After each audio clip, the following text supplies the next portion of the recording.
지난주에 캠코더 메모리 카드에 문제가 있어서 영상이 녹화가 안 됐어요. 그래서 업로드를 못했습니다. 죄송합니다. 지난주에 이어서 오늘 또 마태복음의 두 번째 강화 말씀을 보고 있습니다. 첫 번째 강화가 우리에게 산상수훈으로 널리 알려져 있다면 이 두 번째 강화 마태복음 10장 말씀은 우리에게 파송의 장, 파송의 말씀으로 널리 알려져 있습니다. 네, 전체적으로 예수님께서 제자들을 부르시고 제자들에게 말씀을 주셨고 제자들에게 어떤 말씀을 주셨냐? 가서 제자를 삼으라는 그런 말씀을 주셨습니다. 주님의 제자로서 예수 그리스도의 복음을 가지고 복음을 전할 때 우리에게 어떤 준비가 필요할까요? 지난주에 말씀을 전했지만 대략적으로 몇 가지가 있었습니다. 돈에 의지하지 말라는 거였죠. 금과 은과 동을 준비하지 말라. 돈을 준비하지 말라. 사실 현대에서 뭔가 사역을 하고 목회를 하는데 돈이 빠질 수가 없거든요. 돈을 아예 사용하지 않을 수는 없겠죠. 여기서 진실된 의미는 돈에 의지한 사역을 하지 말라는 게 좀 더 가까울 겁니다. 그 외에도 두 벌 옷이나 두 벌 신발이나 두 벌 지팡이 같은 걸 준비하지 말라가 있었습니다. 여행에 필요한 필수품인데 준비하지 말라는 거였어요. 거기에 덧붙이신 말씀이 사역자가 대가를 받는 게 합당한 일이다라는 것이었습니다. 이것은 물론 예수님의 제자들이 복음을 전하면서 기적을 행하고 치유를 행하고 아픈 자를 고치면서 여러 가지 좋은 대접을 받을 수 있겠죠. 환대를 받으면서 그걸 받는 게 당연하다는 말씀임과 동시에 필요 이상의 것을 받지 말라는 말씀이기도 합니다. 그래서 갈 때는 한 벌 옷만 입고 가는데 마을 돌면서 막 두 벌 옷, 세 벌 옷, 네 벌 옷 생기는 건 더 말이 안 되잖아요. 그러니까 꼭 필요한 물품은 대가로 받는 게 합당하지만 그 이상의 것을 받으면 안 된다라는 말씀이 더 가깝겠죠. 그 외에 그 다음에 또 무슨 말이 있었습니까? 한 곳에 계속 머무르라는 이야기가 있었죠. 한 마을에 들어갔을 때 그때는 뭐 식당도 없고 숙박업소도 없는 곳이 대부분이기 때문에 그 마을 공동체에서 누군가 나를 환영해주고 접대해준다면 그 집에서 끝까지 머무르라는 겁니다. 그렇게 머무르다가 주님의 말씀을 전하면서 아픈 자를 치유하고 귀신 들린 자를 쫓아내고 기적적으로 죽어가는 자녀를 살려주면 그 부모가 얼마나 기뻐서 자기 집으로 초대해서 접대하고 싶겠어요? 그런데 주님의 말씀이 어때요? 가지 말라는 거였죠. 대접하는 사람 입장에서도 꼭 초대하고 싶겠고 제자 입장에서도 그 집으로 가는 게 훨씬 더 마음이 편할 수 있을 겁니다. 그런데도 가지 말라라고 주님께서 하신 이유는 여러 가지 이유가 있겠지만 가장 근본적으로는 뭡니까? 하나님의 사역을 사람과 사람 사이의 관계에 의지하지 말라는 겁니다. 내 심정적으로는 그게 훨씬 편하겠지만 내 심정적으로는 헌신적으로 열심히 나서는 분과의 인간적인 관계에 의지하는 게 훨씬 편하고 효율적인 것 같고 교회 사역하는 데 도움이 되는 것 같겠지만 그러지 말라는 겁니다. 아무튼 이런 준비 자세들이 있었고 자 오늘은 그런 준비 자세들을 가지고 사역을 했을 때 어떤 일이 벌어지는가 하는 것입니다. 우리가 그냥 보편적으로 생각하면 야 그렇게 열심히 주님께서 명령하신 대로 제대로 준비해서 복음을 전하면 와 정말 놀라운 일이 많이 일어나겠지? 하나님의 역사가 이루어지겠지? 사람들로부터 칭송을 받고 좋은 대접을 받고 환대를 받고 이런 것을 생각하게 될 텐데 오늘 말씀에 보니까 어떤 내용이 나옵니까? 박해를 받는 이야기가 나옵니다. 왜 박해를 받아야 합니까? 우리가 예수 그리스도를 칭할 때 평화의 왕이라고 부르지 않습니까? 평강의 주님. 우리가 찬송할 때도 오늘 또 찬송하는 가사 가운데 그게 있었죠. 만사 형통하리라. 우리가 예수를 믿음으로 인해서 주님의 이름으로 나아감으로 인해서 내 욕심을 위한 것도 아니고 하나님 나라의 일을 하는데 만사 형통해야죠. 그래야 하나님의 역사가 나타나는 것 아닙니까? 그런데 예수님께서는 박해를 말씀하십니다. 모든 사람이 너희를 미워할 거라고 말씀하십니다. 예수님께서 심지어 내가 너희에게 평화를 주러 온 게 아니라 검을 주러 오셨다고 하셨어요. 왜 우리에게 칼을 주러 오셨다고 합니까? 이게 말이 안 되잖아요. 이게 비유이자 상징인데 칼을 주시는 건 우리 보고 싸우라고 하시는 거죠. 뭐에 대해서요? 거짓된 평화에 대해서입니다. 우리가 살아가는 세상은 정말 평화로운 것 같습니다. 우리가 살아가는 세상 가운데 그리스도인으로서 예수님을 믿고 참된 마음의 평안을 얻고 내가 평온한 삶을 누리는 것 같습니다. 진실로 그런 경우도 있고 그렇지 못한 경우도 있죠. 예수님께서 싸우라고 하신 건 거짓된 평화와 대항에서 대적자와 싸우라는 겁니다. 흔히 우리가 박해를 생각할 때 가장 먼저 선교지를 떠올리는 경우가 많습니다. 왜냐하면 우리가 생각하는 박해는 예수님을 믿는다고 했을 때 내가 박해받는 것을 가장 먼저 떠올리거든요. 맞습니다. 그런 일이 21세기에 특히 선진국에서는 잘 일어나지 않죠. 여러분, 교회 출석한다고 해서 무슨 불이익을 받는다거나 체포된다거나 사람들로부터 미움을 받는다거나 그런 일은 잘 없잖아요. 물론 지금도 선교지에서는 그런 일들이 일어납니다. 그래서 우리는 선교지를 쉽게 떠올리죠. 제가 짧다면 짧고 길다면 긴 3년을 선교지에 있었는데, 물론 뭐 평생 30년 넘게 선교하시는 분도 있는데 무슨 3년 갖고 그러냐 하실 수 있지만, 네, 그 3년의 기간 동안 하나님께로부터 많은 걸 제가 배웠습니다. 제가 선교의 열매를 풍성하게 맺었습니다 고백하는 게 아니라 목회자로서 선교지에서 참으로 많은 걸 배웠어요. 그 중에 하나를 오늘 좀 말씀드리면, 많은 분들이 선교지에 방문해서 감동받는 경우가 많습니다. 대부분의 경우는 선교지에서 이루어지는 하나님의 역사를 보면서 감동받기도 하고, 선교 현지에 있는 사람들의 순수한 그 열정을 보면서 감동받기도 하고, 헌신적인 여러 선교사분들의 그런 사역하는 모습을 보고 감동받기도 하고, 또 선교사님으로부터 또 현지 파트너로부터 훈련을 받아서 선교 사역에 동참해보고 복음을 전해보고, 정말 자신이 없었는데 내가 시키는 대로 같이 동참했더니 놀라운 반응들이 일어나고, 현지에서 많은 분들이 예수님을 믿는다고 하고 영접하고 이런 복음이 전파되는 걸 보면서 이루 말할 수 없는 은혜들을 느끼게 됩니다. 제가 그것들을 부정하는 게 아니에요. 제가 오늘 말씀드리고 싶은 건 그 이후의 일입니다. 왜냐하면 대부분의 성도들은 거기에 사는 게 아니라 그런 짧은 기간의 경험을 마치고 집으로, 본국으로, 본교회로 돌아오게 되거든요. 그리고 그 열정과 그 은혜 받은 마음을 가지고 마음속에 다짐을 합니다. 그래, 나도 이 마음을 가지고 이렇게 헌신적으로 열정적으로 은혜 가운데 살아야지. 여러분 다 각자 선교, 단기 선교 다녀오신 경험이 있겠지만 어떠신가요? 누구나 다 그런 마음을 품으셨을 거고, 돌아오셨을 때 그게 잘 되던가요? 그렇게 고개를 숙이지는 마시고요.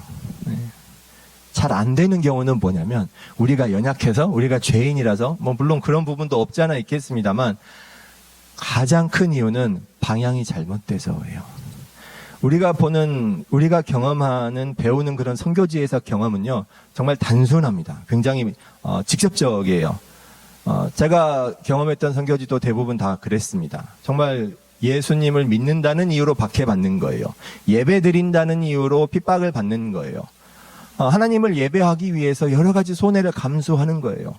일부 선교지 중에서는 정말 생명을 내어놓고 선교하는 분들도 드물게 있습니다. 굉장히 많은 분들이 어려움 가운데 선교하기도 합니다. 그거는 이제 선교사님들의 영역이고요. 거기에 참여했던 분들이 은혜를 받은 건 좋아요. 그러면 본국에 돌아와서 본교에서는 어떻게 살까요? 그 똑같은 걸 사모하고 똑같은 패턴을 기대하면 안 됩니다. 왜냐하면 박해받는 종류가 다르기 때문이에요. 제가 현대교회에서 특히 선진국에서 별로 박해받는 경우가 없다고 말씀드렸잖아요. 여러분도 인정하실 겁니다. 한국 사회에서 교회 간다고 해서 법적으로 손해를 본다거나 박해를 받는다거나 사람들이 교회 간다는 이유로 손가락질하고 그러지 않잖아요. 그건 선교지에서나 일어나는 일이죠. 그럼 우리가 선교지에서 받은 그 열정과 헌신과 그 은혜를 가지고 돌아와서는 어떤 박해에 대항해서 싸워야 할까요? 오늘 예수님께서 파송의 장이라고 흔히 알려져 있는 제자들에게 주신 예수 그리스도의 복음을 가지고 우리가 살아갈 때, 단순히 복음이 전파되는 것 이상으로 우리가 그리스도인으로서 복음을 가지고 살아갈 때 부딪히게 되는 수많은 박해를 떠올리셔야 합니다. 그것은 조금 복잡한 모습으로 우리 삶 가운데 나타날 수 있어요. 그 어느 누구도, 한국이나 캐나다 그 어느 누구도 여러분이 하나님을 예배한다고, 그리스도인이라고, 교회에 나간다고 해서 직접적으로 비난하지는 않을 겁니다. 하지만 여러분이 그 마음속에 예수 그리스도의 복음을 품고 하나님의 공의를 가지고 행동하려고 할 때는 여러분이 비난을 받을 수도 있고요. 사람들의 미움을 받을 수도 있고요. 경제적으로 큰 손해를 보게 될 수도 있습니다. 수많은 갈등과 충돌에 직면하게 될 겁니다. 그럴 때 어떻게 할까요? 그때 예수님께서 여러분에게 검을 주러 오셨다. 이렇게 말씀하시는 거예요. 우리에게 뭐라고 하십니까? 견디라고 하십니다. 그게 정말 쉽다고 말씀하시는 게 아니라 견디라고 말씀하시는 건 하나님께서도 그게 정말 어렵고 힘들고 때로는 고통스러울 수도 있다는 걸 알고 계신다는 거예요. 그런데 견디라고 하시는 거예요. 끝까지 견디는 자는 어떻게 된다고요? 구원을 얻으리라. 만약에 그걸 견디지 못하면 어떻게 될까요? 제가 함부로 하나님의 심판에 대해서 단정하지는 않겠습니다만 절대로 끝이 좋지는 않을 겁니다. 여러 가지 상황이 있겠지만 흔히 우리가 떠올릴 수 있는 것 몇 가지를 제가 예로 들어볼까요? 한국 사회에서 과거에 내부 고발자라고 불리던 사람들이 있었습니다. 요새는 칭하는 용어가 바뀌었죠. 뭐 공익 제보자라고 부르는 걸로 알고 있습니다. 제가 그냥 머리에 떠오르는 것만 생각해도 90년대에 6공화국 때 한 이등병이 보안사 소속이었죠. 보안사에서 정치인과 종교인을 비롯한 민간인 1,300여 명을 사찰한다라고 고발했었죠. 굉장히 사회적으로 큰 문제가 됐었고 사실 한국 사회나 민주사회 발전에 큰 기여를 했었습니다. 그런데 그 고발했던 그 이등병이 어떻게 됐는지는 혹시 아시나요? 군무이탈죄로 군사재판을 받아서 징역을 살았습니다. 마찬가지로 90년대 해군 군의관으로 복무하던 한 소령분이 군 납품 비리가 있는 것을 고발했죠. 그리고 많이 군납 제도가 개선되었습니다. 그리고 그분은 인사적인 불이익을 받았습니다. 군대에서만 이런 일이 일어날까요? 과거 굉장히 유명했던 상지대 교수 채용 비리 사건이 있었죠. 현직 교수가 교수 채용에 비리가 있다고 고발을 했고 굉장히 사회적으로 화제가 되었습니다. 그리고 그분은 파면당했죠. 소송에서 다시 복직했다가 다시 또 파면당했습니다. 10년 넘는 소송이 이어졌고 가정은 파탄이 났고 그분 건강도 굉장히 상한 것으로 제가 알고 있어요. 이게 막 과거에만 있었던 일입니까? 최근에 있었던 일 중에 굉장히 유명한 것 있죠. 해병대 최상병 사망 사건. 그 폭로한 분이 박정훈 대령. 얼마나 많은 재판에 휩싸여서 고생을 많이 했습니까? 그게 항명죄로 기소가 되고 군사재판을 실제로 받았잖아요. 물론 마음의 위로가 되는 것은 과거 90년대에 비해서 지금은 훨씬 한국 사회도 발전하고 시민의식도 높아져서 과거에 비해서는 훨씬 더 제가 뭐라고 표현해야 될까요? 수월하다는 말은 감히 쓸 수 없을 것 같고 과거에 비해서는 나아졌다고 하겠지만 그 박정훈 대령 본인은 굉장히 많이 고통을 받으셨을 거예요. 이게 사회만 그럽니까? 교회는 안 그럴까요? 교회, 경기도의 유명한 S교회, 교회 이름을 밝히지 않겠습니다. 경기도 그 S교회 담임 목사가 공금횡령과 리베이트로 비자금을 조성해서 그 교회 장로님들과 집사님들이 고발을 했죠. 그게 공중파 뉴스에 나왔고, 재판을 받고 유죄 확정을 받았어요. 유죄 판결을 받고 구속이 됐죠. 그리고 어떤 일이 벌어졌습니까? 사람들이 관심을 두지 않지만 그 고발했던 장로님들과 집사님들은 교회에서 제명 처분을 받고 출교당했습니다. 이 제명과 출교라는 것은 교회가 성도에게 내릴 수 있는 가장 무거운 처벌입니다. 중세식으로 말하면 교회에서 파문시켜버리는 거예요. 너는 하나님의 구원을 받을 자격이 없다고 교회에서 쫓아내는 거죠. 너는 성도가 아니라고. 그렇게 무거운 처벌을 내렸습니다. 죄목은 교회를 세상의 법정에 소송해서 덕이 되지 않게 했다는 그런 이유로 그런 일을 벌였죠. 이것도 90년대 있었던 일로 제가 기억합니다. 그러면 요새는 그런 일이 없나요? 사실은 너무 많아서 제가 부끄러울 정도예요. 이름만 대면 알 수 있는 서울의 이 M교회 담임 목사가 자기 아들에게 물려준다는 세습 문제, 게다가 800억대 비자금 조성하는 문제가 대대적으로 뉴스에도 보도가 될 정도가 되고 아직도 재판 중인 걸로 제가 알고 있어요. 경기도 S교회는 또 담임 목사가 제가 지금 너무 안 좋은 이야기를 많이 하니까 저도 안 좋아지네요. 아직도 성도를 막 폭행하는 그런 일이 있어서 고발당해서 재판을 당했는데 담임 목사는 다시 돌아와서 목회를 하고 역시 성도는 교회에서 쫓겨났습니다. 죄목은 역시 똑같아요. 감히 기름 부음 받은 목회자를 대적했다. 그리고 교회에 덕이 되지 않는 일을 했다. 여러분 어떻게 생각하세요? 이거는 마치 도둑질한 사람이 도둑질을 덮기 위해서 살인을 저지르는 것 같은 그런 이야기예요. 죄를 옹호하는 건 안 되죠. 하지만 죄가 있을 수 있어요. 이 말을 하고 있는 저도 죄로부터 자유롭지 못합니다. 죄를 저지르면서 살아가요. 그런데 그 죄를 덮기 위해서 하나님의 말씀을 갖고 와서 자기 마음대로 이용한다? 이거는 사탄이 하는 짓입니다. 그냥 인간이 세상을 살아가면서 죄를 저지르는 거하고 전혀 다른 이야기예요. 그런데 그런 짓들을 너무 많이 하죠. 저는 솔직히 그렇게 생각했어요. 교회가 하나님의 공의를 보고 고발한 사람을 출교하고 제명시킨다? 하나님의 공의를 알면 감히 그럴 수 있을까요? 어쩌면 하나님께서 그런 교회를 쫓아내실지도 모릅니다. 오늘 본문 중에 23절 말씀을 보면요. 이 동네에서 너희를 박해하거든 저 동네로 피하라. 그 앞이 바로 끝까지 견디라고 하셨거든요. 근데 이 견딘다는 게 정말로 힘들고 어려운 거예요. 그러니까 견디다 못 견디겠으면 어떻게 하라고요? 피하라고요. 피하라고. 여기서 말한 이 동네 저 동네는 뭡니까? 지금으로 따지면 교회 공동체 같은 거예요. 그 교회에서 절대로 불의와 타협하고 죄를 외면하고 그러지는 마라는 거죠. 그건 복음을 저버리는 거예요. 예수 그리스도의 복음을 받았으면 네가 정말 예수 그리스도의 제자라면 그럴 수는 없는 거예요. 하지만 그걸 견디는 게 너무 힘들면 피하라, 도망치라는 거예요. 그것도 괜찮다. 그게 이 말씀이 제게 얼마나 큰 은혜가 됐는지 몰라요. 왜냐하면 제가 선교지에서 잘못된 것을 보고 어찌할 줄을 몰랐거든요. 어떻게 해야 될 줄을 잘 몰랐어요. 그러다가 제가 병이 나서 많이 아팠거든요. 근데 하나님께서 저를 치유해 주셨고 제가 굉장히 위로를 받았던 말씀들이 많이 있는데 그 중에 하나가 오늘 말씀이에요. 제가 오늘 본문에 집어넣지는 않았지만 일부러 못 견디겠으면 피하라는 거예요. 앞에 지난주에 말씀드렸던 거 있잖아요. 돈으로 사역하지 말 것, 필요한 것 이상을 받지 말 것, 그보다 더 중요한 것, 사람 사이의 관계에 의지하지 말 것. 제가 강조하기를 여러 번 강조했지만 하나님께 돈이 필요합니까, 여러분? 아니요. 하나님께는 돈이 필요 없습니다. 누구에게 돈이 필요합니까? 사람에게 돈이 필요합니다.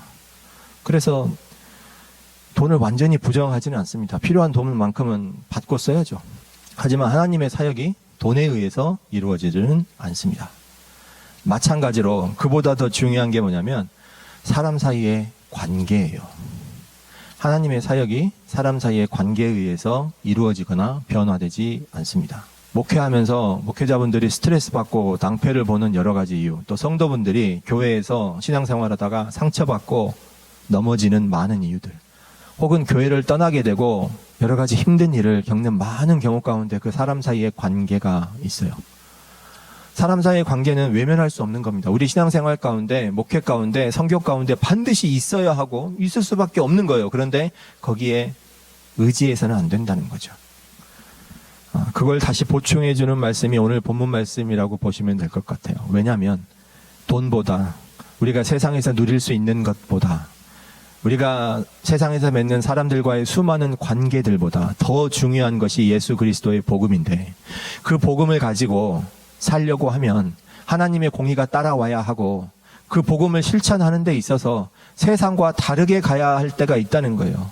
세상이 죄 가운데 있을 때 그게 죄라고 선포할 수 있어야 하는 거예요. 그걸 못하면 어떻게 됩니까? 소금이 짠 맛을 잃어버리는 거예요. 세상 쓸데 없어져 버리는 거예요. 빛이 죄를 비춰야 되는데 그냥 그게 안 되는 거예요.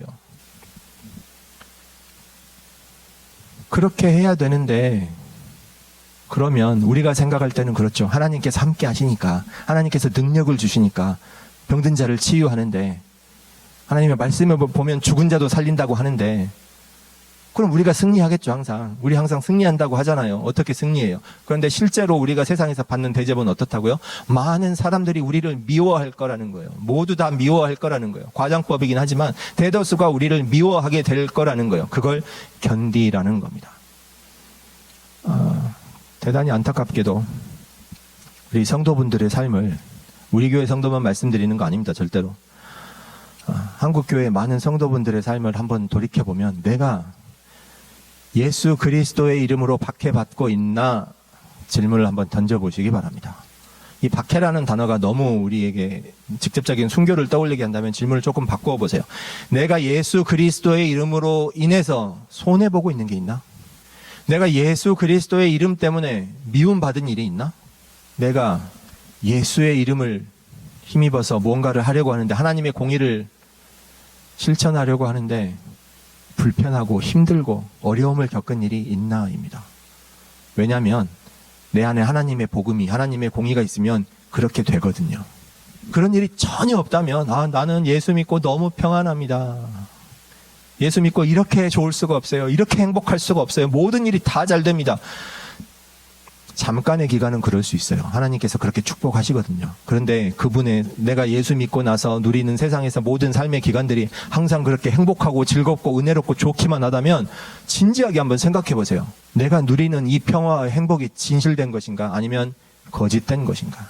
세상과 타협해서 누리는, 죄를 외면하고 모른 척해서 누리는 평화, 거짓된 평화인가, 아니면 정말 하나님의 축복 가운데 참된 평화를 누리고 있는지 고민해 보시기 바랍니다.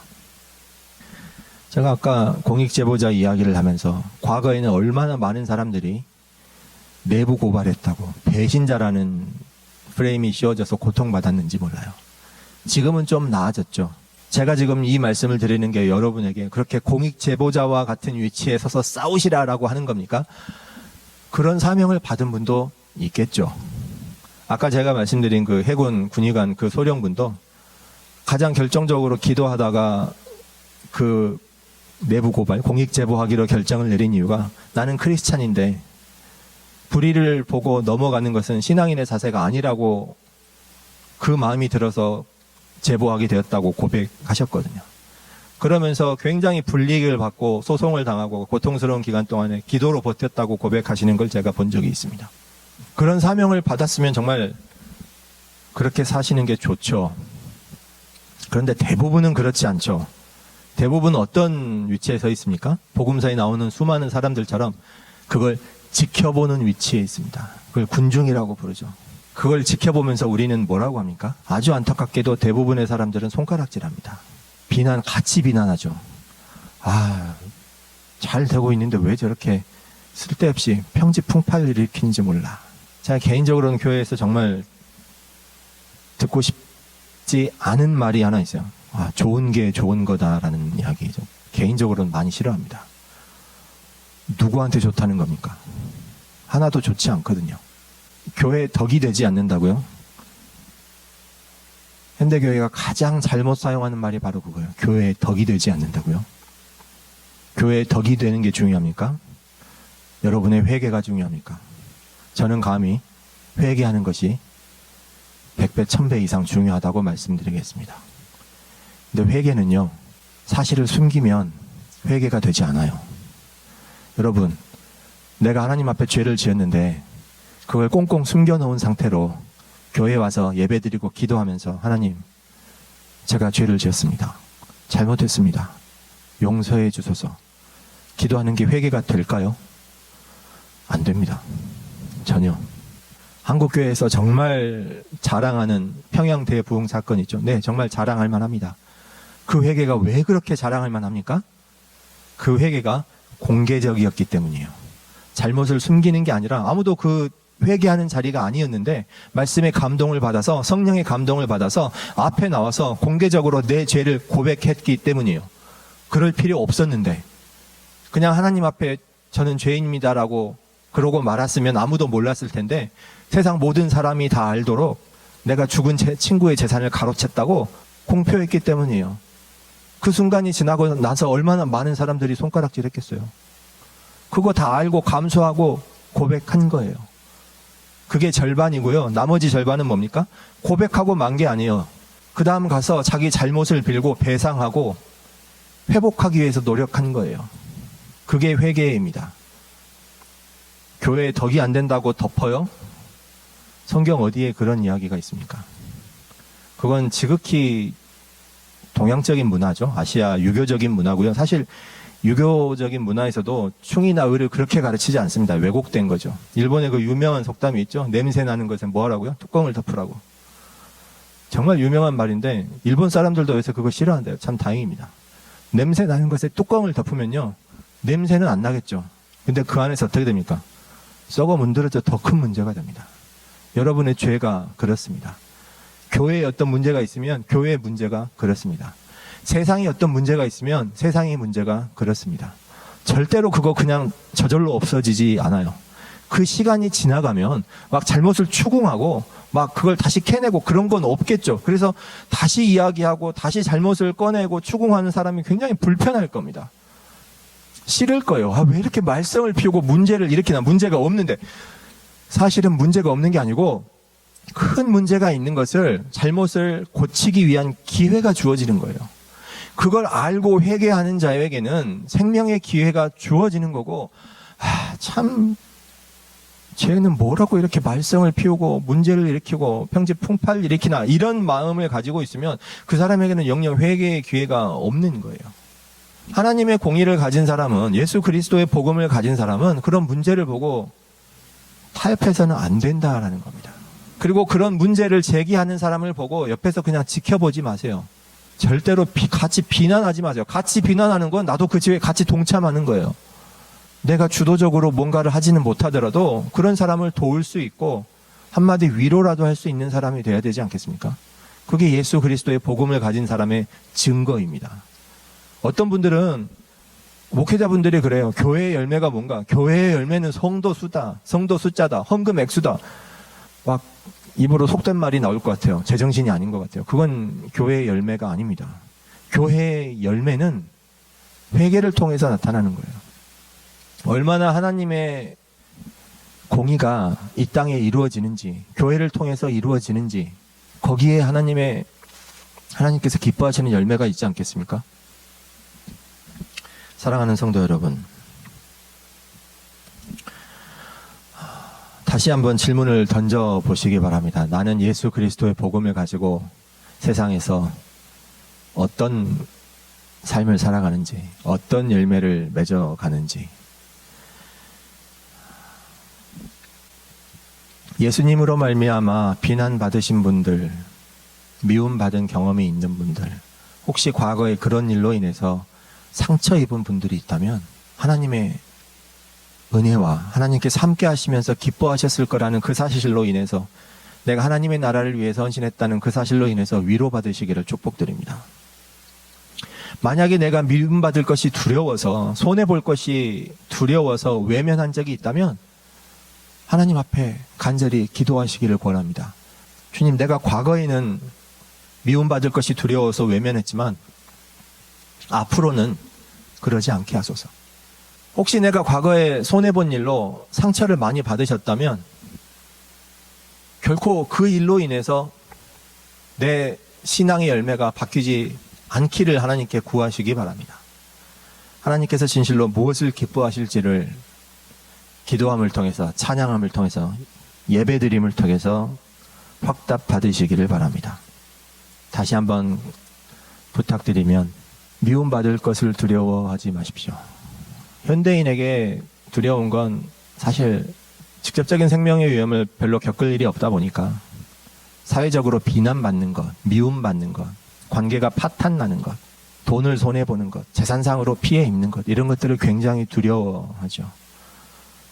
그래서 좋은 게 좋은 거라고 덮으면, 여러분, 하나님께서 여러분을 미워하는 건 두렵지 않으십니까? 저는 그게 더 두렵습니다. 주님께서 우리에게 끝까지 견디라, 정 어렵거든 피하라 라고 하신 그 말씀 가운데 우리를 사랑하시는 그 마음을 이해하시기를, 그래서 우리 삶 가운데 주님께서 함께 하시는 것을 감사하고 찬양하실 수 있기를 주님의 이름으로 축원합니다.